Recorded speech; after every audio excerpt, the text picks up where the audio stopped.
সারা দিন কাজের চাপ আর সোশ্যাল মিডিয়ার ভিড়, মাঝে মধ্যে কি মনে হয় না নিজের মনের শান্তিটা কোথাও হারিয়ে গেছে?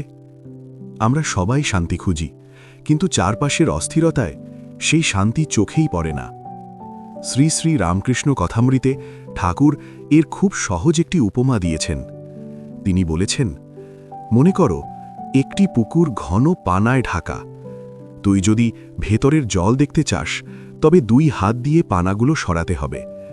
হাত সরালেই পানা আবার এসে জল ঢেকে দেবে। ঠিক তেমনি আমাদের মনের কামনা, আসক্তি আর দুশ্চিন্তাই সেই পানা। ঈশ্বর চিন্তা করলে, নির্জনে বসলে মন একটু একটু করে পরিষ্কার হয়, কিন্তু সাধনা ছেড়ে দিলেই অশান্তি আবার ফিরে আসে। তাই আজ বাইরের জগৎ শান্ত হবার জন্য অপেক্ষা করবেন না। আজ অন্তত 5 মিনিট ফোনটা দূরে রাখুন, বাইরের সব কোলাহল সরিয়ে রেখে চুপচাপ বসুন।